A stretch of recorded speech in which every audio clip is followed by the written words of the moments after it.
Ok, aujourd'hui je vais vous parler d'un film qui m'a vraiment surpris, The Shadow's Edge. Au départ, je pensais que ça allait être juste un autre film d'action classique avec Jackie Chan.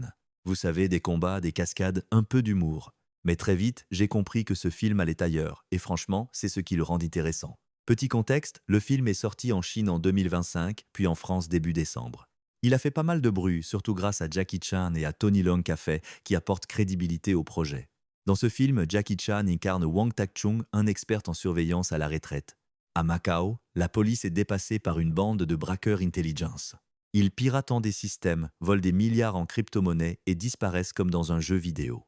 Face à cette situation, la police rappelle Wang pour former une nouvelle équipe et tenter de reprendre le contrôle.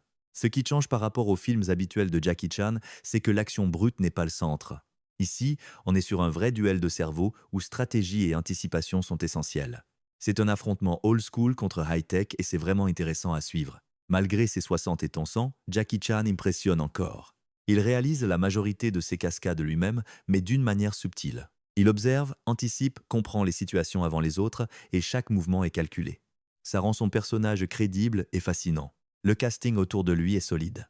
Zhang Zifang joue une jeune policière qui apporte contraste avec Jackie. Et Tony Leung Café, en chef de gang calme mais dangereux, est excellente.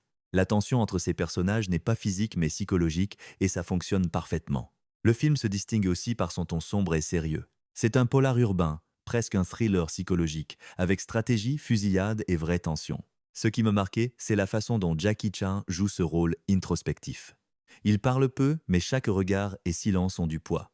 Il montre une facette plus mature, plus réfléchie, loin du simple cascadeur. Côté réception, le film a très bien marché en Chine et commence à se faire remarquer à l'international. Certains critiques trouvent le scénario lent ou complexe, mais ça ajoute profondeur à l'histoire. C'est un thriller intelligent, avec de vrais enjeux, des personnages solides et un Jackie Chan qui peut encore surprendre.